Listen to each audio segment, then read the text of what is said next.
ஸ்டடிக்குள்ளாக நம்ம வந்திருக்கோம். நற்செய்தி நூல்கள்ல பார்க்கும்போது அனைத்துமே நம்ம நன்கு அறிந்த விஷயங்கள். ஆனா அந்த ஒவ்வொரு காரியங்களையும் நம்ம படிக்கிறதுக்கு தேவன் நமக்கு கிருபையும் தந்திருக்காரு. தேவன் அதிசயத்தையும் நமக்கு விளங்க பண்றார். அதையும் நம்ம பார்க்கிறோம். இந்த காஸ்பல்ல முதல்ல நம்ம பார்த்த மாதிரி அதனுடைய பர்பஸ், எழுதப்பட்ட நோக்கம், present Jesus of Nazareth as God's suffering servant. ஒரு சஃபரிங் சர்வெண்டா நம்ம அவரை பார்க்கிறோம். நம்ம இதுல நேத்திக்கு நம்ம பார்த்தோம், அந்த ஒரு டேப்லர் காலத்துல அவர் son of man on the move. ஒவ்வொரு இடத்துல இருந்து வேகமா ஒவ்வொரு இடத்துக்கு போய் தன்னுடைய காரியங்களை செயல் வீரர் அவர் அவ்வளவு வேகமா செய்து முடிக்கணும்னு சொல்லி செய்யறத நம்ம பார்க்கிறோம். ஸோ ஒரு சஃபரிங் சர்வெண்டா வந்தாலும் நான் ஊழியம் கொள்ள வராமல் ஊழியம் செய்ய வந்தேன்னு சொல்லி 10வது அதிகாரம் நம்ம வாசிக்கிறோம். அதனால அவர் என்னென்ன செய்து முடிக்கணுமோ அத்தனையும் வேகமா செய்யறாரு. நான் எப்பவுமே நினைப்பேன், இன்னைக்கு நம்மளுடைய கடைசி நாளா இருந்ததுன்னு நமக்கு தெரிஞ்சா நம்ம எப்படி வேலை செய்வோம்? எந்தெந்த காரியங்களை நம்ம செய்து முடிக்கணுமோ அத்தனையும் செய்து முடிப்போம். அதே ஒரு கண்ணோட்டத்தோட இயேசு கிறிஸ்து தன்னுடைய பணிவிடையா நினைச்சு செயல்படுத்துறத நம்ம பார்க்கிறோம். என்னுடைய மெயின் தீம் ராஜ்யம், தேவனுடைய ராஜ்யம் சமீபமாயிட்டு, அடுத்தது இம்மீடியட்லின்னு சொல்ற அந்த ஒரு இதையும் பார்க்கிறோம். 8வது அதிகாரத்துக்குள்ள நம்ம வரும்போது தேவனுடைய வல்லமை, power of the son of God, தேவகுமாரனுடைய வல்லமையை நம்ம பார்க்கிறோம். 1லிருந்து 10வது வசனம் வரைக்கும் concern and compassion of Jesus. அதுல ஃபீடிங் த 4000, முதல்ல 5000 பேரை போஷித்தாரு, அடுத்தது 4000 பேரை போஷித்தாரு. இத கூட ஒரு சிலர் ஒரு கான்ட்ரவர்சியா, இல்ல ஒரே இன்சிடென்ட் தான் 2 இடத்துல எழுதி இருக்குன்னு, ஆனா அவரே தம்முடைய வாயினால அதை சொல்றாரு. 5000 பேரையும் நான் போஷித்ததையும் நீங்க பார்க்கலையா? 4000 பேரை போஷித்ததையும் மீதி 7 கூடைகள் எடுத்ததையும் பார்க்கலையான்னு இயேசு கிறிஸ்துவே கேட்கறத நம்ம பார்க்கிறோம். 1லிருந்து 10 வரைக்கும் அதை பார்க்கிறோம். 11லிருந்து 13 வரைக்கும் எல்லா இடத்துலயும் அவருக்கு பின்னாடி யார் வர்றாங்க? பரிசேயரும் வந்து அவர்கிட்ட தர்க்கிக்க ஆரம்பிக்கிறாங்க. எங்கேயாவது எப்படியாவது பிரச்சனையை உருவாக்கணும். இன்னைக்கும் நம்ம சபைகள்ல அது மாதிரியான மனிதர்களை பார்க்கிறோம். ஏதாவது ஒரு சின்ன காரியத்தை போட்டு அப்படியே கொளுத்தி போட்டு அவங்க அந்த இடத்த விட்டு போயிடுவாங்க. அதே மாதிரி இங்கேயும் அவங்க தப்பிக்க தொடங்கி, முதல்ல உள்ள இன்சிடென்ட்டை நான் அப்படியே விட்டுடுறேன், நமக்கு தெரிஞ்சதுதான். இங்கேயும் அவருடைய கம்பேஷன், கன்சர்ன், கரிசனையும் கருணையும் நம்ம பார்க்க முடியுது. மக்களுடைய ஆவிக்குரிய பசி மட்டுமல்ல, சரீர பசியையும் தீர்க்கணும்னு சொல்றது அவருடைய விருப்பம். அதையும் நிறைவேற்றுறாரு. எந்த இடத்துல இருந்தாலும் அவரால் அற்புதத்தின் மூலமாக, அதிசயங்களின் மூலமாக, நம்ம வாழ்க்கையில படிக்கும் போதும் மிஷனரிமாருடைய வாழ்க்கையில பார்க்கும் போதும், நம்ம வில்லியம் பெஸ்ட் ஒவ்வொருவருடைய வாழ்க்கையிலையும் பசியினால வாடும்போது, பட்டினியினால வாடும்போது, சாஸ்திரியாருடைய வரலாறை படிக்கும்போது கூட அதை நம்ம படிச்சிருக்கோம். அந்த இடத்துல அவங்களுக்கு ஃபுட் இஸ் பீயிங் சென்ட். எப்படி எங்க இருந்து வருதுன்னு சொல்றது தெரியாது, உதவியை அனுப்புறாரு. அதையும் நம்ம இன்னைக்கும் கண்டும் காதால நம்ம கேட்கவும் செய்யறோம். உதவி செய்ய எந்த நேரத்திலையும் உதவி செய்ய வல்லவர். 2 வாரத்துக்கு முன்னால எங்க சபையில இருந்து ஒரு 3 பெரிய rich people plus highly educated, இவங்க வந்து லடாக்ல ஊழியத்துக்கு போனாங்க. அங்கங்கே சர்ச்சஸ் வச்சிருக்காங்க. போன இடத்துல அவங்கள ஒரு இடத்துல பஸ்ல போயிட்டு இருக்கும் போதே அவங்க மனதுல தோணுனது இறங்கு. இந்த இடத்துல பஸ்ல அவங்க எடுத்த டிக்கெட் வேற, இறங்கிட்டாங்க. இவங்களுக்கு அங்க எதுவுமே தெரியல. திடீர்னு பார்த்தா 2 சின்ன குழந்தைங்க ஓடி வந்தாங்களாம். வந்து உங்களுக்கு என்ன வேணும்னு கேட்டாங்க. அவங்க பாஷை உங்களுக்கு புரியல, எதையோ சொல்லி அவங்க கொண்டு போய் ஒரு ஷட்டர், ஏன்னா அந்த ஏரியால ஒரே பிரச்சனை, அடித்தடி, கொண்டு போய் அந்த கடையில விட்டுருக்காங்க. விட்டுட்டு அந்த கடைக்காரர்கிட்ட எல்லாம் சொல்லிட்டு இந்த பிள்ளைங்க ஓடி போயிட்டு எல்லாம் முடிச்சுட்டு அந்த கடையில இவங்க விசாரிச்சா அந்த ஏரியால அந்த மாதிரி பிள்ளைகளே இல்லையா.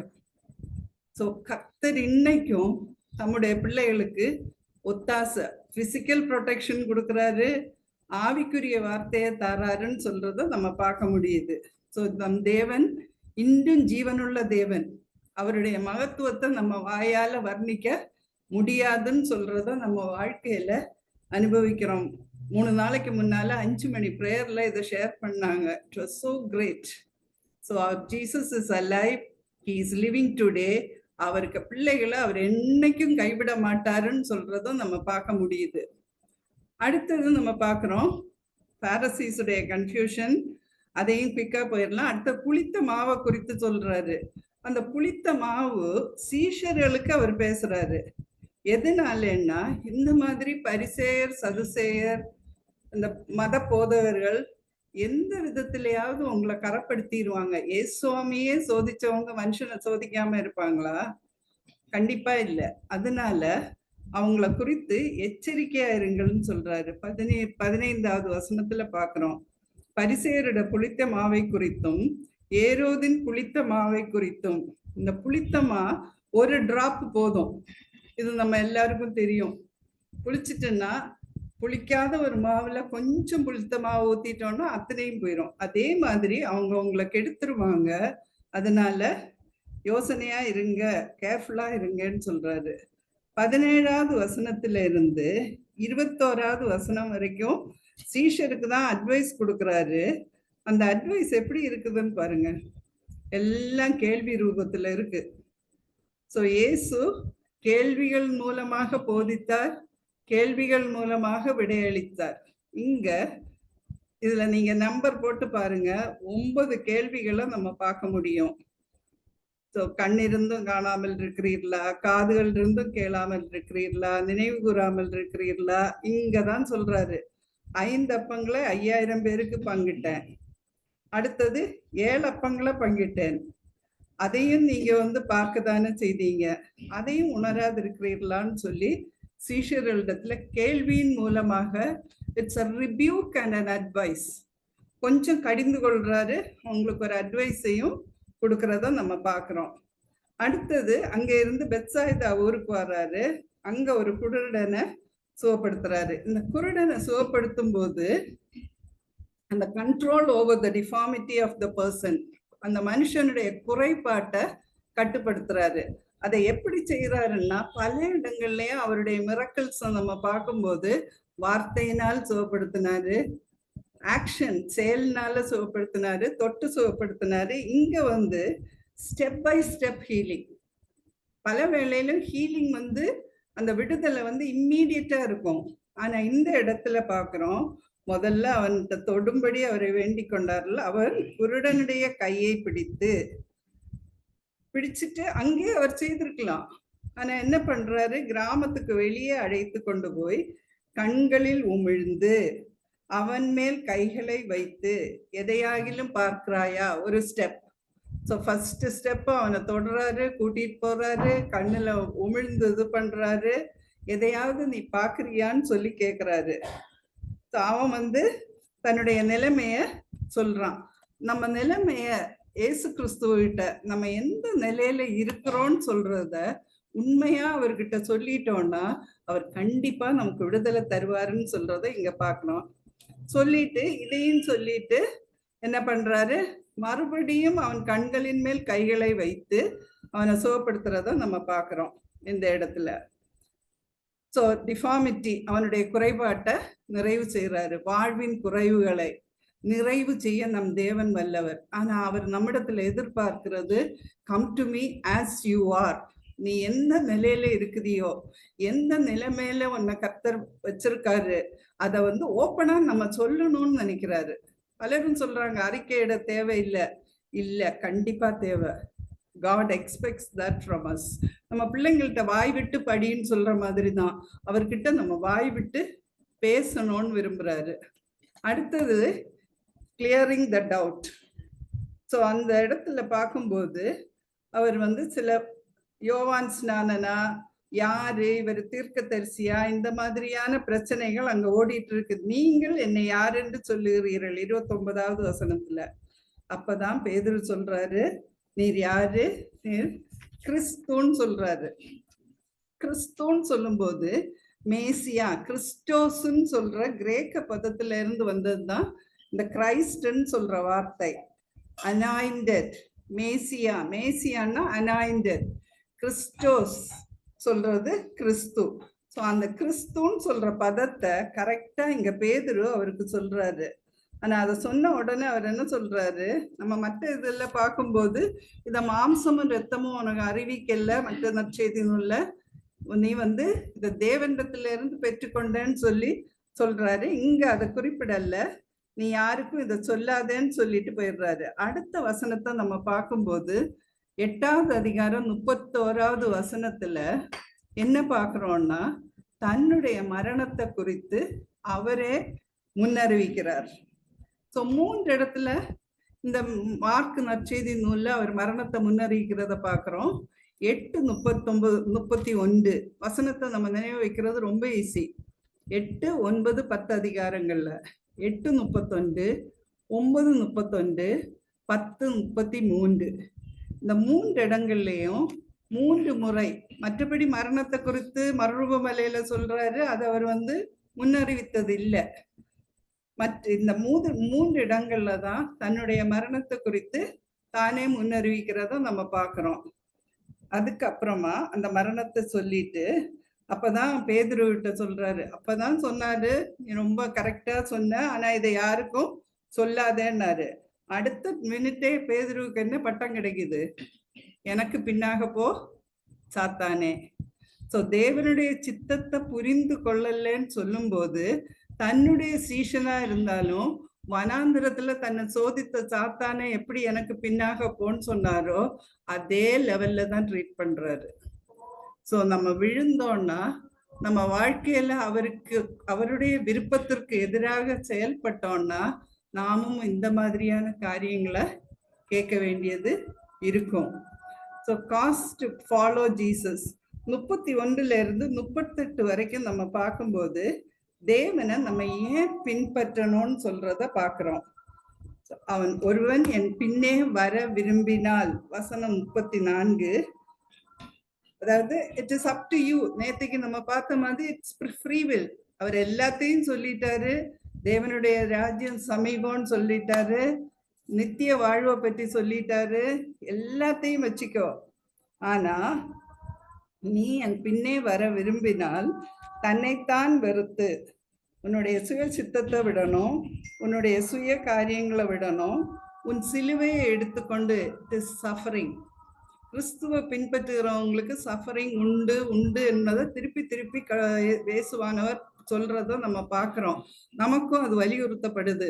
என்னைக்கும் நமக்கு எல்லாமே சந்தோஷம், எல்லாமே பிரச்சனை இல்லைன்னு சொல்றது கிறிஸ்தவ வாழ்க்கையில இல்லை. அப்படி இருக்கிறவங்களுக்கும் இருக்குது, பட் பிரச்சனை உண்டு. அதை நம்ம ஏற்றுக்கொள்ள தயாரா இருக்கணும். தன் சிலுவையை எடுத்து, லூக்கா இது சொல்லும் போது அனுதினமும் தன் சிலுவையை எடுத்து, லூக்கா படிக்கும் போது பார்த்தோம், டெய்லி பிரச்சனை வரும், அதை எடுத்து நம்ம பின்பற்றணும்னு சொல்றாரு. அடுத்தது தன் ஜீவனை ரட்சிக்க விரும்புகிறவன் அதை இழந்து போவான்னு சொல்றதையும் சொல்றாரு. தனக்கு ஜீவனுக்கு ஈடாக அவன் எதை கொடுப்பான், நித்திய காலமா நம்ம அனுபவிக்க இருக்கிற சந்தோஷத்துக்கு ஈடாக நம்ம எதை கொடுக்க முடியும்? இந்த உலகத்துல இருக்கிற பணமோ பதவியோ புகழோ, it will go. The moment நம்ம நாசியில சுவாசம் நின்று போச்சுன்னா we are nothing. அதுக்கு பிறகு அவான்னு சொல்ல மாட்டாங்க, அதுன்னு ஆகிருது, அகரணைக்கு நம்ம போயிடுறோம். ஸோ அதுக்கு பின்னால நமக்கு நித்திய மகிழ்ச்சி அவருடைய சமூகத்துல தான். அதுக்காக நம்ம ஆயத்தப்படணும்னு சொல்றதையும் கிளியரா இங்க சொல்றாரு. ஸோ இந்த அதிகாரத்துல நம்ம ஒரு கிளைமேக்ஸ் பார்க்கிறோம். முதல் பாதியில மேசியான்னு சொல்றது, you are the Messiah, you are the Christ, பேதுருவினுடைய அறிக்கைய 8:29 நம்ம பார்க்கிறோம். ஸோ நம்ம இந்த அதிகாரத்துல இருந்து என்ன கற்கிறோம்னா, பேர் த கிராஸ், சிலுவையை சுமக்க வேண்டும், இயேசுவை பறைசாற்ற வேண்டும், உலகத்தை ஆதாயப்படுத்தணும்னு நினைக்காம நம்முடைய ஜீவனை ஆதாயப்படுத்தணும், உலகத்தை பின்தள்ளணும். So are we bearing the cross and following the crowd? இன்னைக்கு எல்லா இடத்துலையும் சிலுவை, பீட்டில்ஸ் பாடுறவன், அவன் இவன் கிரிக்கெட் விளையாடுறவன் எல்லாரும் சிலுவையை போட்டுக்கிடுறாங்க. அந்த சிலுவையை அணிந்து கூட்டத்தோட, மக்கள் கூட்டத்தோட நம்ம போறோமா, are are we bearing the cross and following king of kings? ராஜாதி ராஜாவாக நமக்கு முன்னால இருக்கிற பாடுகளை சகித்து நமக்கு நித்திய ஜீவனை உண்டாக்குன கிறிஸ்துவ ராஜாதி ராஜாவை நம்ம பின்பற்ற ஆயத்தமான்னு சொல்றத நம்ம யோசித்து பார்ப்போம். அப்படி அவரை பின்பற்ற நம்ம ஆயத்தமா இருந்தா நம்ம நித்தியமா சந்தோஷத்தை அனுபவிக்க முடியும். அடுத்தது நம்ம பார்க்கிறோம் 9வது அதிகாரம். இது நம்ம அனைவருக்கும் தெரிஞ்ச, நம்ம ரொம்ப அடிக்கடி பிரசங்கங்கள்ல கேட்கிற ஒரு அதிகாரம் தான். இதையும் குயிக்கா நம்ம போயிடலாம். இந்த தாபோர் மலையை பற்றி இதுக்கு முன்னால நம்ம எங்க வாசிக்கிறோம்னா, நியாயாதிபதிகள் 4:12 தெபோராலும் பாராக்கும் கானானியரோட யுத்தம் பண்றதுக்கு போன தாபோர் மலை. இந்த தாபோர்னு சொல்றதனுடைய பொருளே என்னன்னா, இது ஹீப்ரூ வேர்ட் உச்சம், உயரம். இதுதான் அந்த தாபோர் மலையினுடைய படம். இங்கதான் இயேசு சுவாமி மறுரூபமான மலைன்னு சொல்லி நம்ம பார்க்கிறோம். அந்த முதல் வசனத்துல பார்க்கும்போது அந்த வசனம் இன்னொரு கான்ட்ரவர்ஷியல் வசனம். அன்றியும் அவர் அவர்களை நோக்கி, இங்கே நிற்கிறவர்களில் சிலர் தேவனுடைய ராஜ்யம் பலத்தோட வருவதை காணும் முன் மரணத்தை ருசி பார்ப்பதில்லை என்று மெய்யாகவே உங்களுக்கு சொல்லுகிறேன். அதாவது தேவனுடைய ராஜ்யம் வரும் முன்ன இங்க அவர் பேசுறாரு. அங்க இருக்கிறவர்கிட்ட பேசும்போது சொல்றாரு, சீஷர்களும் இருக்காங்க, தேவனுடைய ராஜ்யம் வரும் முன்னால நீங்க மரணத்தை ருசி பார்க்க மாட்டீங்கன்னு சொல்றாரு. எவ்விதமான மரணத்தை, எதை சொல்றாருன்னு சொல்றத நம்ம பார்க்கும்போது வேத பண்டிதர்கள் என்ன சொல்றாங்க, அடுத்தது உடனே அடுத்த வசனத்தை பாருங்க. 6 நாளைக்கு பின்பு அந்த மறுரூப மலையின் அனுபவத்தை தான் அங்க சீஷர்களுக்கு சொல்றாருன்னு சொல்லி வேத பண்டிதர்கள் சொல்றாங்க. திருப்பி திருப்பி பல ஸ்டடி பைபிள்ஸ், கன்கார்டன்ஸ் பார்க்கும்போது ஜீசஸ் இயேசு கிறிஸ்து அந்த மறுரூப மலையின் அனுபவம், அந்த தான் தன்னுடைய மகிமையில அவர் வெளிப்படுவதையும் தான் யாருன்னு சொல்லி பிதா அவரை அறிவிக்கிறதையும் வச்சுதான் அங்க நின்னவங்கள்ட்ட சொல்றாரு, இதை நீங்க பார்க்கும் முன்னால மரணத்தை ருசி பார்ப்பதில்லை. ஸோ அங்க போய் அங்க நடந்த இன்சிடென்ட் எல்லாம் நான் விவரிக்க விரும்பல. கடைசியில 7வது வசனத்துல பார்க்கிறோம், ஒரு மேகம் நிழலிட்டது. பழைய ஏற்பாடுல முழுசா பார்க்கும்போது மேகம் நிழலிடுதுன்னு சொல்லும்போது தேவனுடைய பிரசன்னம். சாலமோனுடைய ஆலயத்துல பார்க்கிறோம், பல இடங்கள்லையும் மேகம் நிழலிடுறது தேவனுடைய பிரசன்னத்திற்கு அடையாளமா இருக்குது. அங்க தேவன் பேசுறாரு. என்ன சொல்றாரு, இவர் என்னுடைய நேசகுமாரன், இவருக்கு செவி கொடுங்கள். முதல்ல ஞானஸ்நானம், யோவான்ட்ட ஞானஸ்நானம் பெற்ற போது சொன்னாரு, டைரக்டா இயேசு கிறிஸ்துவிட்ட பேசுறாரு. அவரே தன்னுடைய நேசகுமாரன் சொல்லி இயேசு கிறிஸ்துவுக்கு சொல்றாரு. இங்க யாருக்கு சொல்றாருன்னா, revealing the identity of Jesus to the disciples. டிசைபிள்ஸுக்கு அவர் யாருன்னு சொல்றத கிளியரா சொல்றாரு. இத்தனை நாள் கூட இருந்தாலும் அவங்களுக்கும் சந்தேகங்கள். இப்போ அவருடைய மகிமையை முழுதுமா பாக்குறாங்க. பார்த்து அவங்கள்ட்ட சொல்றாரு. அதுதான் identity of Jesus is reveal to the disciples. அதை நம்ம இங்க பார்க்கிறோம். அது முடிச்ச உடனே அடுத்தது there is transfiguration, mount experience. அந்த மவுண்ட் எக்ஸ்பீரியன்ஸை பார்க்கும்போது நம்ம மோசே, எலியா இந்த 2 பேருடைய அனுபவங்களையும் நம்ம பார்க்கிறோம். மோசே மலையின் மேல தேவனிடத்துல இருந்து கற்பனையை பெற்றார். 40 நாள் மலைக்கு மேல இருந்தாரு. எலியாவுடைய வாழ்க்கை, இவங்க 2 பேரும் அந்த மலையில இயேசு கிறிஸ்துவோட வராங்க. அடுத்தது எலியாவுடைய வாழ்க்கையிலையும் மவுண்டன் எக்ஸ்பீரியன்ஸ், மலை அனுபவம்னு சொல்லும் போது தேவனுமாய் உள்ள ஒரு நெருங்கின உறவை தான் நமக்கு காட்டுது. இதை எலியாவுடைய வாழ்க்கையிலையும் நம்ம பார்க்கிறோம். கர்மேல் மலையில கர்த்தரே தேவன், கர்த்தரே தேவன் சொல்லி ஆர்ப்பரித்தாரு.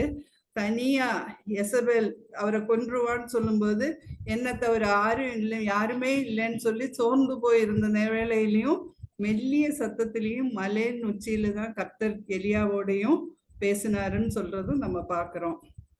அது முடிஞ்சு கீழே இறங்கி வராங்க. அங்க ஒரு பெரிய நிகழ்ச்சி, பெரிய டிராமா. மீதி சீஷர்கள் கீழே இருந்தவர்களால அசுத்த ஆவி பிடித்திருந்த ஒரு சிறு பையனை அவங்களால சுகப்படுத்த முடியல. அதை தான் பார்க்கணும். டிரான்ஸ்ஃபர்மேஷன், பேயினால் கட்டுப்படுத்தப்பட்ட சிறுவனில் ஏற்படுத்தப்பட்ட மாற்றம். ஸோ அங்கேயும் இயேசு கிறிஸ்து தான் தேவைப்பட்டாரு. ஊழியத்துக்கு அனுப்பும் போதே என்ன சொன்னாரு? என்னோடு இருக்கவும், வசனத்தை பிரசங்கிக்கவும், வியாதிகளை குணப்படுத்தவும், பிசாசுகளை துரத்தவும். அந்த வல்லமையை அவங்க பெற்றுக்கொள்ளலன்னு சொல்றது இங்க தெரியுது. அதை வைத்து அவங்கள்ட்ட பேசுறாரு. அப்போ இந்த ஊமையான ஆவி பிடிச்ச மகனை கொண்டு வந்தேன், உங்களுடைய சீஷரால அவங்கள குணப்படுத்த முடியலன்னு சொல்லும்போது 19வது வசனத்துல பார்க்கணும். சீஷரை கடிந்து கொள்ளுகிறார். 9வது அதிகாரம் 19வது வசனம். விசுவாசம் இல்லாத சந்ததியே, எதுவரைக்கும் உங்களோடு இருப்பேன். என்ன பெயர் கொடுக்குறாருன்னு பாத்தீங்களா? நம்ம எந்த பெயர்ல அழைப்பாரு யோசித்து பார்ப்போம். ஒரு விசுவாசம் உள்ள சந்ததியாவா, விசுவாசம் உள்ள மீகால்னு அவர் சொல்ல முடியுமா? பல வேளைகள்லயும் நம்ம விழுந்து போறோம். அவருடைய எத்தனையோ அற்புதங்களை அனுபவிக்கிறோம், எத்தனையோ அனுபவ சாட்சிகளை கேட்கிறோம், நம்ம அனுபவத்துல அனுபவிக்கிறோம். ஆனாலும் விசுவாசத்துல பல வேளைகள்லையும், அதாவது மழை வரக்கூடாதுன்னு ஜெபம் பண்ணிட்டு கொடை கொண்டு போற அனுபவம் தான். அவங்கள்ட்டையும் கேட்கிறாரு, விசுவாசம் இல்லாத சந்ததியே. இங்கேயும் கேள்விதான். இந்த அதிகாரங்கள்ல பல இடங்கள்லயும் கேள்விகள் மூலமா பேசுறத நம்ம பார்க்கிறோம். எதுவரைக்கும் உங்களிடத்தில் பொறுமையா இருப்பேன், அவனை என்னிடத்தில் கொண்டு வாருங்கள்னு சொல்றாரு. சீஷரை அந்த இடத்துல அவர் கடிந்து கொள்றதையும் நம்ம பார்க்கிறோம். ஸோ அந்த முடிச்சதுக்கு அப்புறம் நம்ம கீழே வரும்போது அவங்கள்ட்டையும் சொல்றாரு, எப்படிதான் இந்த வகையான பிசாசு போகும்னா ஜெபத்தினாலும் உபவாசத்தினால் மட்டுமே அன்றி. வசனம் 29ல பார்க்கிறோம். ஜெபத்தினாலும் விசுவாசத்தினாலையும் மட்டும்தான் இது போகுமே தவிர மற்றபடி அது அவனை விட்டு போகாதுன்னு சொல்றாரு. அப்ப நம்ம பெரிய காரியங்களை தேவனுக்காக செய்யணும்னு நினைச்சோம்னா, தேவனிடத்துல இருந்து பெறணும்னு நினைச்சோம்னாலும் ஜெபமும் உபவாசமும் தேவைன்னு சொல்றத நம்ம பார்க்கிறோம். அடுத்தது திருப்பி நம்ம பார்க்கும்போது 3 சப்ஜெக்ட்ஸை பற்றி பேசுறாரு. தாழ்மை, நம்மள யார் பெரியவன், அங்க ஒரு பிரச்சனை வருது, யாரு நமக்குள்ள பெரியவன். அப்ப உடனே 12 அழைக்கிறாரு. வசனம் 35ல பார்க்கிறோம். 35ல அவர் உட்கார்ந்து 12 அழைத்து, எவனாகிலும் முதல்வராய் இருக்க விரும்பினால் அவன் எல்லாருக்கும் கடையானவனும் எல்லாருக்கும் ஊழியக்காரனுமாயும் இருக்க கடவன் என்று சொல்லி ஒரு குழந்தைய முன்னால நிறுத்தி எக்ஸாம்பிளா நிறுத்தி அது சொல்றாரு. என்ன பண்ணணும், ஒரு குழந்தை எப்படி மற்றவங்கள முழுதுமா நம்பி இருக்குதோ, எதை சொன்னாலும் ஏற்றுக்கொள்ளக்கூடிய அந்த குழந்தைக்கு இருக்குதோ, நம்ம அந்த குழந்தையின் உள்ளமா நம்முடைய உள்ளம் மாற்றப்படணும்னு சொல்றாரு. இன்னும் அடுத்தபடியா நல்லிணக்கத்தை பற்றி பேசுறாரு, ஒற்றுமை. இங்கேயும் என்ன சொல்றாங்க, அதாவது நமக்கு விரோதியான ஒருத்தன் அவன் என்ன பண்றான், யோவான் அவரை நோக்கி, நம்மை பின்பற்றாதவன் ஒருவன் உமது நாமத்தினாலே பிசாசுகளை துரத்துகிறான். அப்ப அதுக்கும் இயேசுவாமி சொல்றாரு, அவன் ஒரு நல்ல செயலை தான் செய்யறான், நல்ல காரியத்தை. அவனால பிசாசுகளை துரத்த முடியுது இல்ல. சீஷர்கள் இப்போ வெட்கி தலை குனிய வேண்டிய நேரம். இவரோட இல்லாத ஒருத்தன் பிசாசுகளை துரத்துறான். ஆனா அவங்களுக்கு என்ன பண்ண முடியல, பிசாசு அசுத்தாவிய துரத்த முடியல. அப்பதான் இயேசுவாமி என்ன சொல்றாரு, நீங்க அதை பற்றி கவலைப்பட வேண்டாம், நமக்கு விரோதமா இராதவன் நமது பட்சத்தில் இருக்கிறான். அவன் என் நாமத்தினால அற்புதத்தை செய்யறான், அவன் நம்ம பட்சத்துலதான் இருக்கிறான்னு சொல்றத ஏற்றுக்கொள்ள சொல்றாரு. இதே மாதிரிதான் பவுல் சொல்றாரு, பவுல் நட்டாலும் அப்பல்லோ நீர்ப்பாய்ச்சினாலும் பலனை தருவது தேவன்.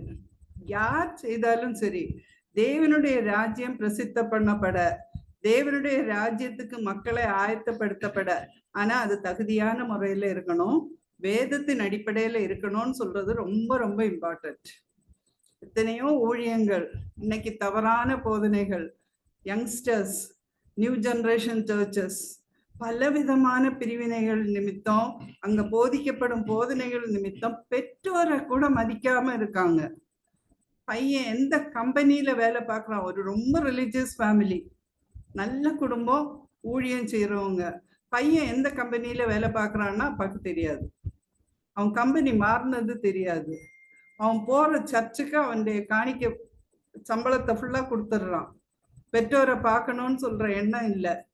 ஸோ அதனால we have to be very very careful.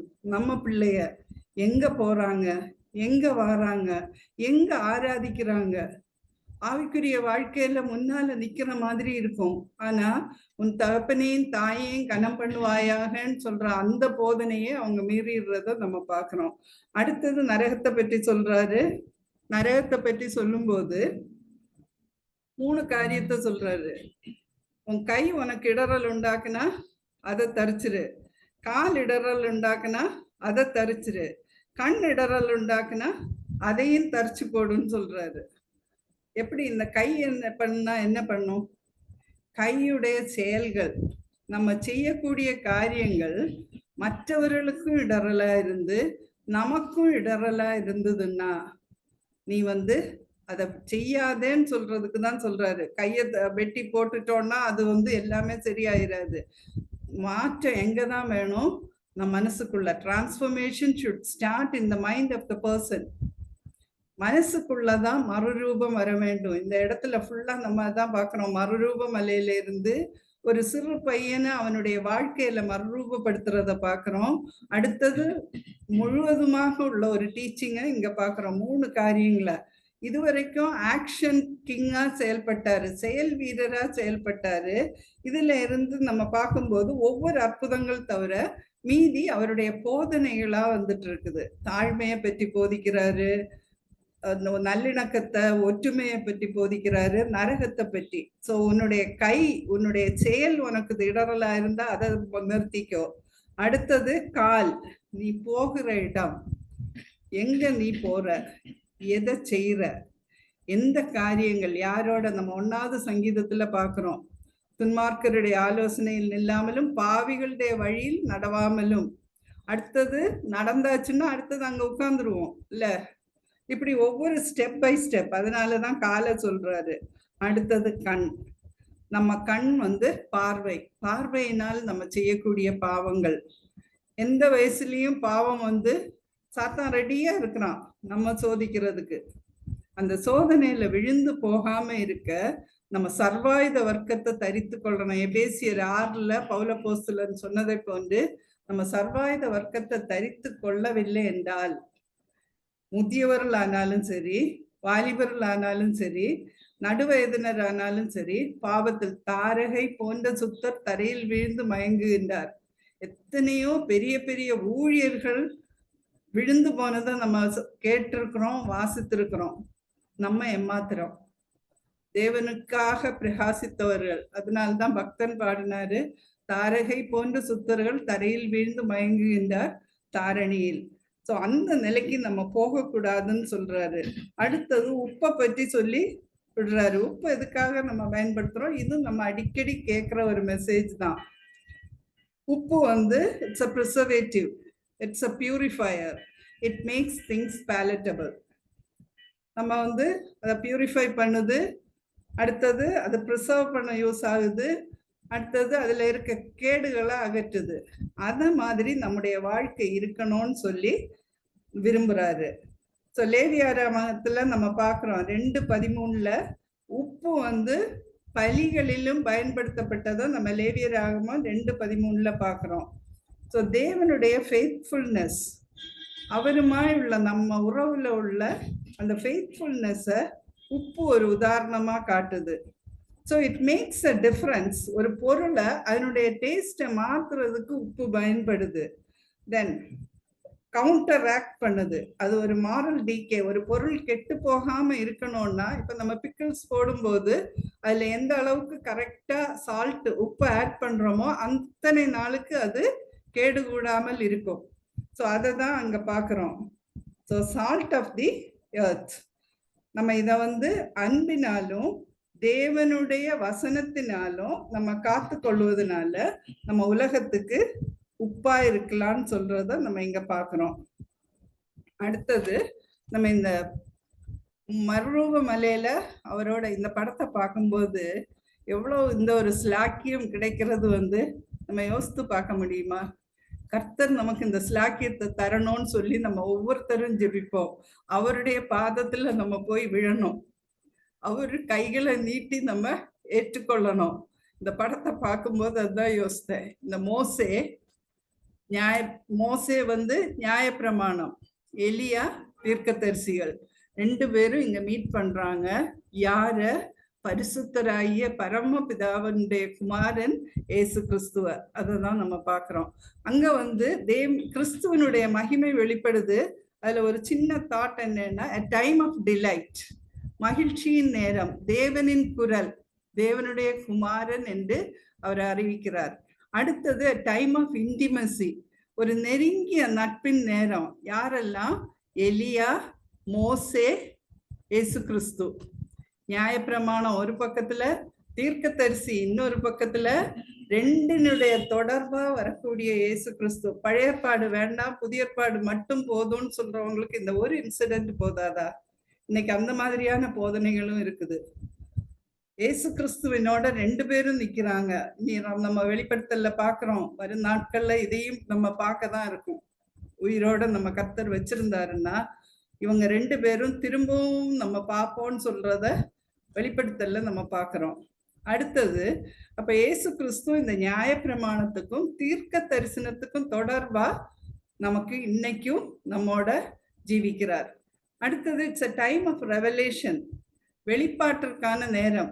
சீஷர்கள் பேதுரு சொன்னாரு நீர் கிறிஸ்துன்னு, ஆனா இங்க அவங்க காதுகள் கேட்க தேவன் சொல்றாரு, இவர் என்னுடைய நேசகுமாரன், he is none other than my son, என்னுடைய பையன், அவர் சொல்றத எல்லாமே நீங்க கேட்கணும்னு சொல்றாரு, கீழ்ப்படியணும்னு சொல்றத அந்த இடத்துல பாக்குறோம். It's a time of delight, அந்த வாய்ஸ், தேவனுடைய குரல் கேட்கும்போது a time of intimacy, then a time of revelation.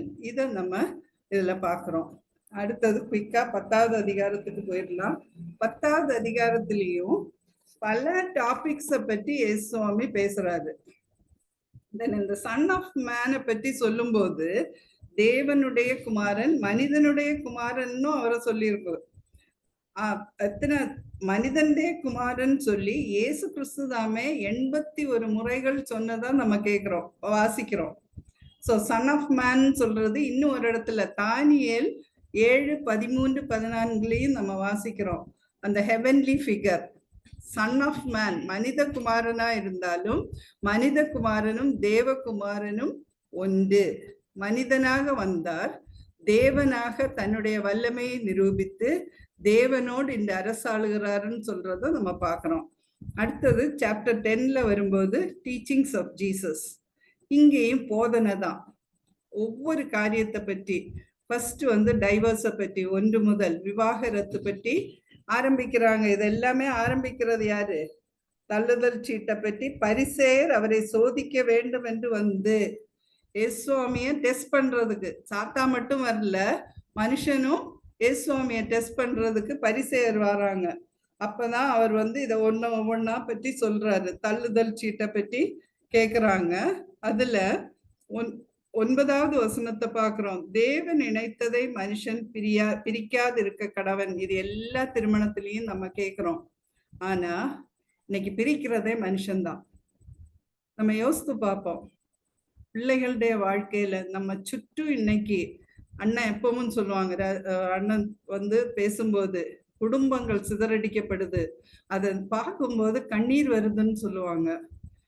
திருமணம் ஆகி 2 நாள் 3 நாட்கள் இன்னைக்கு துணிகரமா கேர்ள்ஸ் செய்யற செயல்களை வந்து சொல்லவே முடியல.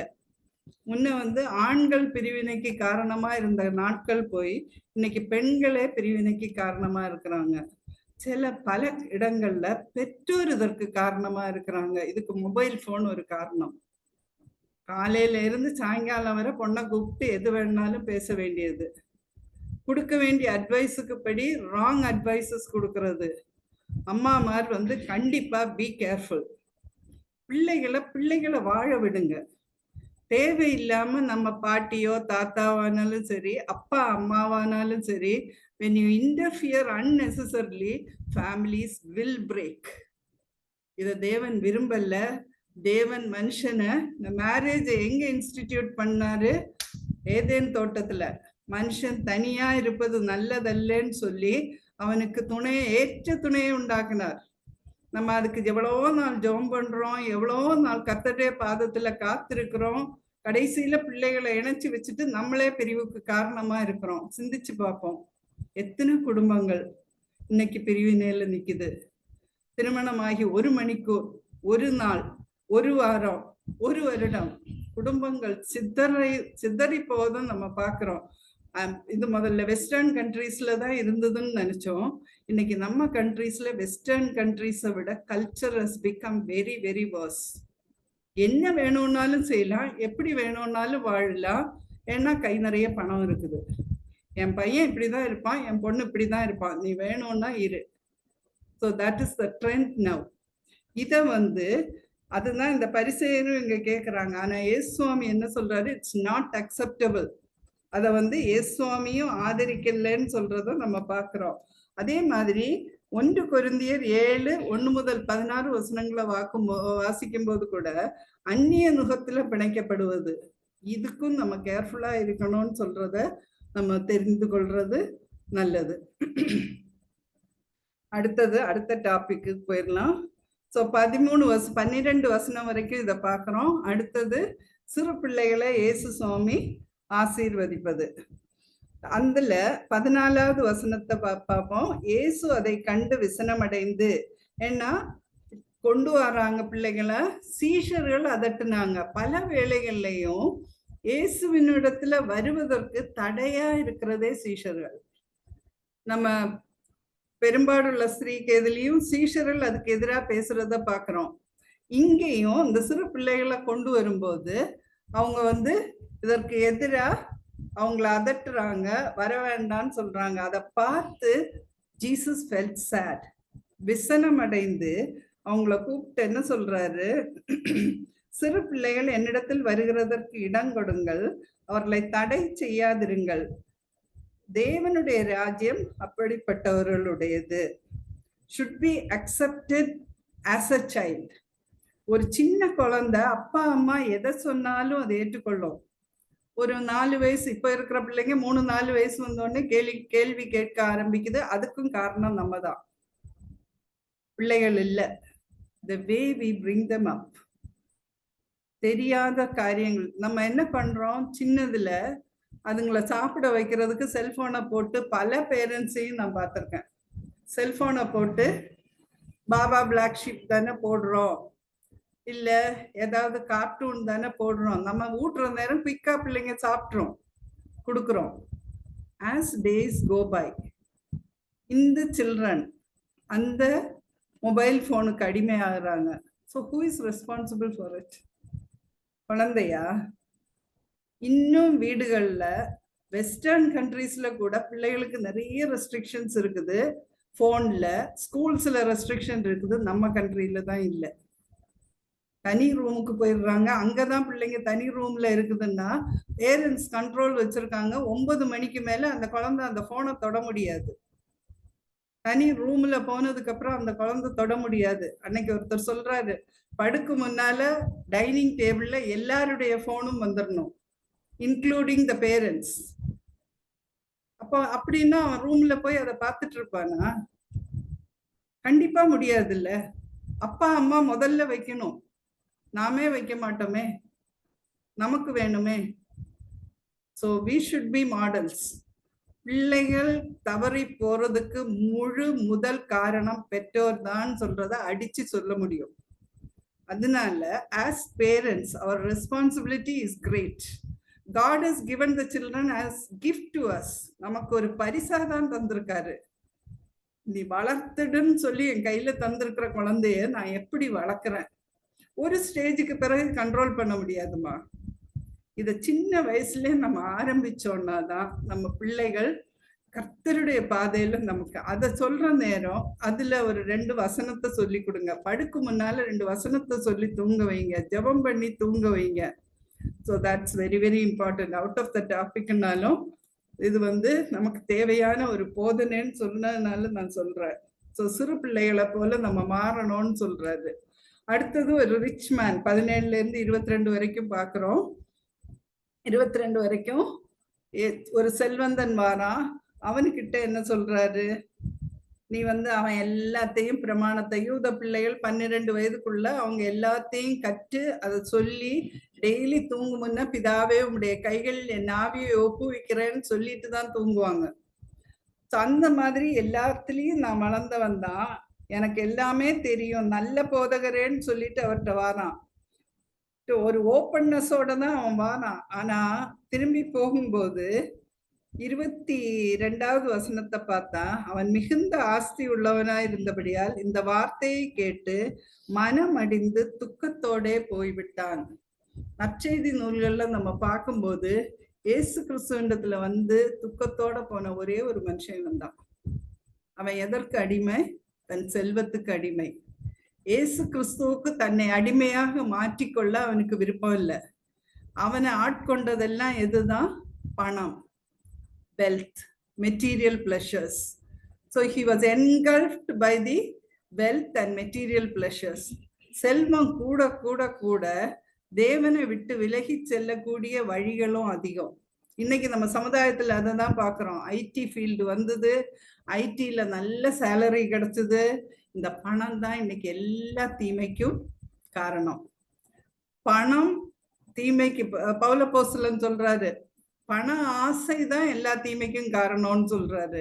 அந்த பணத்தை ப்ராப்பரா தகுதியான முறைப்படி பயன்படுத்த தெரியாததுனால இந்த செல்வந்தன்ட்டையும் சொல்றாரு, நீ உனக்குள்ளதை விட்டு தரித்திரருக்கு கொடு, பின்பு சிலுவையை எடுத்துக்கொண்டு என்னை பின்பற்றி வா. அதுக்கு அதை வித்து கொடுக்கும்போது உன்னுடைய வாழ்க்கையில பிரச்சனைகள் வரும், துன்பங்கள் வரும். அதை எடுத்துட்டு நீ என்னை பின்பற்றி வான்னு சொல்றாரு. ஸோ பணத்தை நம்பி அதன் மேல உன் இருதயத்தை வச்சா உன்னுடைய துன்பம் அதிகமா இருக்கும்னு சொல்றாரு. அது மாதிரி அடுத்த ஒரு வசனம், ஐஸ்வர்யவான் தேவனுடைய ராஜ்யத்தில் பிரவேசிப்பதை பார்க்கிலும் ஒட்டகமானது ஊசியின் காதிலே நுழைவது எளிதா இருக்கும். இந்த ஊசியின் காதுல நுழைவதுன்னு சொல்றது, இஸ்ரவேல் தேசத்துல அந்த ஊசின்னு சொல்றது, ஒட்டகம்தான் பெரிய மிருகம், நல்ல ஹைட் உள்ளது. அவங்க இந்த ஒட்டகத்தை ராத்திரி வேளைகள்ல கொண்டு சேஃபான பிளேஸ்ல நிறுத்துறதுக்கு ஒரு சின்ன வாசல் தான் இருக்கும். அந்த சின்ன வாசலை தான் அவங்களுடைய எபிரேய பாஷையில அந்த ஊசின்னு பொருள்படுறதுக்கு. நம்ம என்ன நினைக்கிறோம்னா, ஒட்டகம் இந்த சின்ன ஊசிக்குள்ளாக நுழையிறத பற்றி நினைக்கிறோம். அப்படி கிடையாது. அந்த ஒட்டகம் அந்த சின்ன கதவு வழியா தன்னை ஒடுக்கி தன்னுடைய உயரத்தை குறைத்து அதுக்குள்ள போகணும். அப்படி நீ போனேன்னாதான் அது போறதை விட எது கஷ்டம்னு சொல்றாரு, ஐஸ்வர்யவான் தேவனுடைய ராஜ்யத்தில் பிரவேசிப்பது கடினம்னு சொல்றாரு. அந்த ஒட்டகம் கூட ஈஸியா உள்ள போயிரும், ஆனா ஐஸ்வர்யவானால தேவனுடைய ராஜ்யத்துல போக முடியாதுன்னு சொல்றாரு. ஐஸ்வர்யம் தேவனுடைய ராஜ்யத்தை பெறுவதற்கு ஒரு தடையா இருக்க கூடாதுன்னு சொல்றதுதான் சொல்றாரு. ஐஸ்வர்யத்தை நம்ம எப்படி பயன்படுத்தணும்? தேவன் நமக்கு தந்த ஐஸ்வர்யத்தை நம்ம மட்டும் வச்சுக்கிடுறது இல்லாம மற்றவங்களுக்கும் பகிர்ந்தளித்து தேவையுள்ள மக்களின் தேவையை சந்திக்கவும் நம்ம பயன்படுத்தணும்னு சொல்றதுதான் இந்த இடத்துல கற்றுக்கொள்றோம். அப்பதான் உடனே பேதுரு வந்துடுறாரு. பேதுரு தான் எப்பவுமே முந்திரி கொட்டை தானே கேட்குறாரு, நாங்க எல்லாத்தையும் விட்டு உண்மை பின்பற்றி வந்தோம், எங்களுக்கு என்ன கிடைக்குதுன்னு கேட்குறாரு. ஸோ அப்போ சுவாமி அவங்களுக்கு ஒரு தைரியத்தை கொடுக்குறாரு. இம்மையிலே துன்பங்களோட நூறத்தனையாக வீடுகளையும் சகோதரரையும் சகோதரியர்களையும் தாய்களையும் பிள்ளைகளையும் நிலங்களையும் மறுமையிலே நித்திய ஜீவனையும் அடைவான். ஸோ என்ன, நம்ம இயேசு அப்பாவை பின்பற்றும் போது நமக்கு இயேசுவின் பிள்ளைகள், நம்ம இந்த பைபிள் ஸ்டடியிலே பார்க்குறோம். நமக்கு இன்னைக்கு ஒரு ஜெப ஃபோர்ட்ரஸ், பிரேயிங் ஃபோர்ட்ரஸ், நமக்கு மாறி மாறி நம்ம ஜெபிக்கிறதற்கு, ஜெபத்துல நம்ம தாங்குவதற்கு, இதுதான் நம்ம பெற்றுக்கொள்ளுகிற தேவனுடைய பிள்ளைகளாக நம்ம பெற்றுக்கொள்ளுகிற காரியங்கள்னு சொல்றத நம்ம பார்க்க முடியுது. ஆனாலும் முந்தினோர் அநேகர் பிந்தினோராயும் பிந்தினோர் அநேகர் முந்தினோராயும் இருப்பார்கள்னு சொல்லியிருக்க. அடுத்த வசனத்துல பார்க்கும்போது இப்ப இயேசு சுவாமி எருசலேமுக்கு பிரயாணமாய் போறாரு.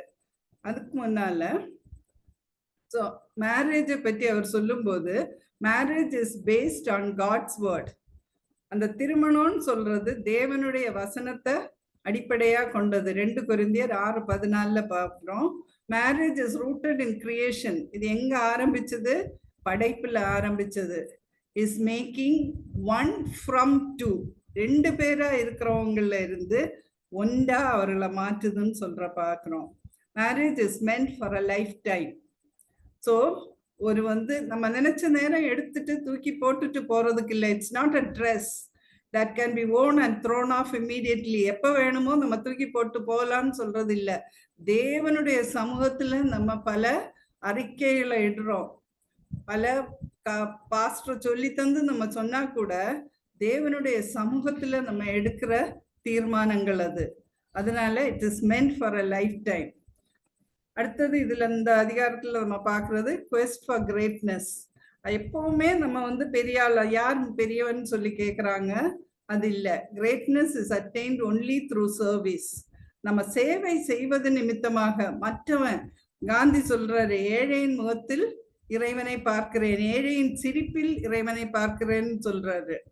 ஸோ அந்த மாதிரி மற்றவங்க மகிழ்ச்சி அடைவதில் நம்ம சந்தோஷத்தை கண்டடையணும். அவங்களுக்கு சேவை செய்வது மூலம். Service requires a heart full of compassion, a soul generated by love. A leader should be a servant. ஒரு லீடரா இருக்கணும்னா, ராஜாதி ராஜாவா இருந்தவர் கூட பரலோக மேன்மையை விட்டு பூமியில ஒரு சேவகனா தன்னை மாற்றிக்கொள்ளும் போது நம்ம ஏமாத்துறோம். Are we the followers of a servant leader? Are we not the followers of a servant leader? அவரை பின்பற்றுகிறவர்கள் தானே நம்ம. So God, the creator of families, faith of child to enter into kingdom, all things are possible with God. அவராலே எல்லாவற்றையும், அந்த பாட்டு நம்ம விட்டோம், time இல்லை. All things are possible with God. Least will be considered the greatest. Learn to serve and not to be served. எப்பவுமே நமக்கு யாராவது செய்யணும்னு சொல்ற எண்ணத்தை விட்டு நம்மால் இயன்ற வரைக்கும் தேவன் நமக்கு தருகிற பணமா இருந்தாலும், சரீர பலனா இருந்தாலும், தேவனிடத்திலிருந்து நம்ம பெற்றுக்கொண்ட நன்மைகளா இருந்தாலும் மற்றவங்களுக்கு கொடுப்பதற்கு நம்முடைய வாழ்க்கையை அர்ப்பணிப்போம். Faith is the source of healing. ஃபெய்த்தோட ஹியூமிலிட்டியும் நம்ம சேர்த்துக்கிடலாம். சுனேமியாளுடைய இதுல அவளுடைய ஹியூமிலிட்டி, தன்னை தரை மட்டும் தாழ்த்துறா. தான் ஒரு நாயின்னு சொல்றா. அதனால நாய்க்கு போட முடியுமான்னு கேட்கும்போது ஆமான்னு சொல்றா. அதை அக்செப்ட் பண்ற மாதிரி தானே. தாழ்மைப்படுத்துறதும் ரொம்ப important. Faith is the source of faith and humility are the source of healing. அடுத்தது 11வது அதிகாரத்துக்கு வரோம். 11வது அதிகாரத்துல ஜீசஸ் இன் ஜெருசலம். இது நம்ம ரொம்ப கொஞ்சம் குயிக்காவே போயிடலாம். ஜெருசலம் வரும்போது இன்னும் 10 நிமிடம். ஸோ எருசலேமுக்கு வராரு. அந்த இடத்துல வெற்றிகரமான ஒரு பவனி. இதுவரைக்கும் தான் யாருன்னு சொல்றது சீஷர்களுக்கு தெரியுது, சாத்தானுக்கு தெரியுது. தேவனுடைய குமாரன் நீர் பரிசுத்தரன் எல்லாம் சாத்தான் சொல்றான். அப்படி இருந்தும் தன்னை பெரியவர்னு எங்கேயுமே அவர் காட்டிக்கிடல. நடந்து நடந்து நடந்து ஊழியத்தை செய்தார். கல்லியாவில இருந்து பெரியாவுக்கு வராரு, பெரியாவில இருந்து கல்லியாவுக்கு போறாரு, கப்பர்நகமுக்கு போறாரு. வேகம் வேகமா போயிட்டே இருக்கிறாரு. அப்படி இருந்தவர் இங்க எப்படி வராருன்னா ஒரு ராஜ தோரணையில எருசலேமுக்குள்ளாக வரார். ஆனா இந்த 10வது அதிகாரத்துல 33வது வசனத்துல நம்ம பாக்குறோம் என்ன சொல்றாருன்னா, எருசலேம்ல அவருக்கு என்ன காத்திருக்குதுன்னு சொல்றது அவருக்கு நல்லா தெரியும். 33வது அதிகாரம், இதோ எருசலேமுக்கு போகிறோம், அங்கே மனுஷகுமாரன் பிரதான ஆசாரியரிடத்திலும் வேதபாரரிடத்திலும் ஒப்பு கொடுக்கப்படுவார். அவர்கள் அவரை மரண ஆக்கினைக்குள்ளாக தீர்த்து புறதேசத்தாரிடத்தில் ஒப்பு கொடுப்பார்கள். புற ஜாதிகள், ரோமர் தான் இதை செய்தாங்க. ஆனா இவரை ஒப்பு கொடுக்கிறது யாரு? யூதர்கள், வேதபாரகர், பரிசேயர். எல்லாருடைய பங்கு, நம்முடைய பங்கும். அவர் நமக்காக இரத்தத்தை சிந்தும்படியாக ஆயத்தப்படுறாரு. அந்த நல்லா தெரிஞ்சு இதுக்காக தான் நான் அங்க போறேன்னு சொல்லி தெரிந்தும் அவர் என்ன பண்றாரு? அங்க போறாரு. அவருடைய அதிகாரம், Jesus in the holy city, இதான் நம்ம இங்க பாக்குறோம். So triumphal entry, justification inside the temple. ஆலயத்துக்குள்ள எதை செய்யணுமோ அதை செய்யறாரு. அவர் அதை பார்க்கும்போது அவருடைய உள்ளம் உடையறத பாக்குறோம். ஆலயத்தை கமர்ஷியல் பிளேஸா மாத்திட்டாங்க, ஒரு வணிக வளாகமாக. இன்னைக்கும் நம்ம ஆலயங்கள் அப்படிதான் இருக்கு. ஃபேன்சி சேல்னு சொல்லி, ஹார்வெஸ்ட் ஃபெஸ்டிவல்னு சொல்லி, என்ன நோக்கத்திற்காக இதெல்லாம் ஏற்படுத்தப்பட்டதோ எல்லாமே போயிடுச்சு. எந்த விதத்துல அதை நம்ம செய்யறோம், நம்ம ஆலயங்கள்ல அது எப்படி நடைபெறுதுன்னு சொல்றதும் நம்ம யோசித்து பார்ப்போம். கமர்ஷியல் காரியங்களுக்கு நம்ம அதை ஒரு வணிக காரியங்களா மாத்திட்டோம்னு சொல்றத நம்ம பாக்குறோம். அதையும் அந்த இடத்துல சொல்றாரு. சொல்லிட்டு 17வது வசனத்துல என்ன சொல்றாரு, 16வது வசனம் ரொம்ப இம்பார்ட்டன்ட். ஒருவனும் தேவாலயத்தின் வழியாக யாதொரு பண்டத்தையும் கொண்டு போக விடாமல், தேவாலயத்துக்கு வழியா கூட எந்த பண்டத்தையும் கொண்டு போக கூடாதுன்னு சொல்றாரு. இன்னைக்கு போருக்கு டிஸ்ட்ரிபியூட் பண்றோம்னு சொல்லி தேவாலயத்துக்குள்ள வச்சே புற மதத்தினரை கொண்டு வந்து, புற ஜாதியினரை கொண்டு வந்து, பொலிட்டிக்கல் பீப்புளை கொண்டு வந்து டிஸ்ட்ரிபியூட் பண்றாங்க. இது எல்லாமே கரெக்டா யோசித்து பார்ப்போம். தேவ வசனத்தின் அடிப்படையில நம்முடைய சபைகள் இன்னைக்கு நடக்குதா? எந்த சபையா இருந்தாலும் சரிதான், எந்த பிரிவினரா இருந்தாலும் சரிதான், நம்ம செய்யறத யோசித்து பார்ப்போம். நம்ம சபைகள்ல நடக்கிற அநீதிக்கு எதிராக குரல் கொடுக்க முடியலன்னாலும் தேவனிடத்துல குரல் கொடுப்போம். அது தேவன் நம்மிடத்துல எதிர்பார்க்கிறார். நம்ம அமைதியா இருந்தா, எஸ்தர்ட்ட சொன்ன மாதிரிதான், இந்த காலத்தில் நீ அமைதியா இருந்தால் இஸ்ரவேலருக்கு ரட்சிப்பு வேற இடத்திலிருந்து வரும், நீயும் உன் குடும்பத்தினரும் அழிக்கப்படுவீர்கள்னு அன்னைக்கு மொர்தகாய் சொன்னாரு. அதுக்கு நம்ம காரணக்காரர்கள் நம்மளும் ஆகக்கூடாது, நம்ம அழிக்கப்படும். ஸோ நம்ம கண் முன்னால பார்க்கிற காரியங்கள், சபைக்கும் தேவனுக்கும் விரோதமாக செயல்படுகிற காரியங்களுக்காக கண்டிப்பா நம்ம ஜெபிக்க வேண்டியது நம்மேல் விழுந்த கடமை. நம்ம யோசித்து பார்ப்போம். நான் until recently ஒரு 3 வருஷத்துக்கு முன்னால வர so sad to tell it, சபைக்காக ஜெபித்ததே இல்லை, சபையின் போதகர்களுக்காக ஜெபித்ததில்லை, பிஷப்ஸுக்காக ஜெபித்ததில்லை. இதெல்லாம் நம்முடைய பொறுப்பு இல்லையா? இன்னைக்கு சபை வீழ்ச்சிக்கு மேல வீழ்ச்சியில போய் நம்முடைய பிஷப்ஸ்ன்னு சொல்றவங்க செய்யற காரியங்களை பார்க்கும்போது, எங்க சபையில 3.5 ஆண்டுகளா ராத்திரியும் விடிய காலமும் டெய்லி பிரேயர் போயிட்டு இருக்குது. ஒரு சிறு குழு தான், 2400 பேர் உள்ள குடும்ப சபையில 30 பேர் 35 பேர் தான் வராங்க. But prayer is going on. God will do a miracle. இதனாலதான் நம்ம இன்னைக்கு சபையில வேதனைகளை அனுபவிக்கிறோம்னு சொல்றத நான் ரியலைஸ் பண்ணேன். So it's our duty, our responsibility to pray for the church. அதுவும் இயேசு அப்பாவை நல்லா அறிஞ்ச நம்ம ஒவ்வொருத்தரும் நம்ம சபைக்காக கண்டிப்பா ஜெபிக்க வேணும். இல்லைன்னா இன்னைக்கு இதை ஒரு தீர்மானமா எடுத்துக்கிடுங்க. தென் அடுத்தது, அதனால்தான் சொல்றாரு, என்னுடைய வீடு எல்லா ஜனங்களுக்கும் ஜெப வீடு. ஏசாயா 56:7வது வசனத்திலையும் நம்ம இதை பார்க்கிறோம். அதை நீங்க கள்ளர் குகை ஆக்கினீர்கள்னு சொல்லியிருக்காரு. அவருடைய காலத்திலே இது நடந்தது. எரேமியா 7:11 நம்ம இதை பார்க்கிறோம். தேவாலயத்தை கள்ளர் குகையாக மாற்றுவார்கள்னு சொல்ற போதனை அன்னைக்கும் இருந்தது. ஸோ இது ரெண்டையும் இதை சொல்லும் போது அத்தி மரத்தை அதுக்கு முன்னாலேயும் பார்க்குறாரு, பார்த்துட்டு சபிச்சுட்டு வர்றாரு, அந்த அத்தி மரத்தை கர்ஸ் பண்றாரு. கீழே வரும்போது மறுபடியும் அந்த அத்திமரம் பட்டு போவதை நம்ம பார்க்கிறோம். ஸோ இங்கேயும் சாண்ட்விச் நரேஷன், அந்த பெரும்பாலுள்ள ஸ்திரீயுடைய 5வது அதிகாரத்திலையும் நம்ம பார்த்தோம். This is a style of Mark. So இங்க இயேசு கிறிஸ்துவனுடைய காலத்தில் உள்ள எருசலேம், அத்தாரிட்டி ஆஃப் ஜீசஸ்.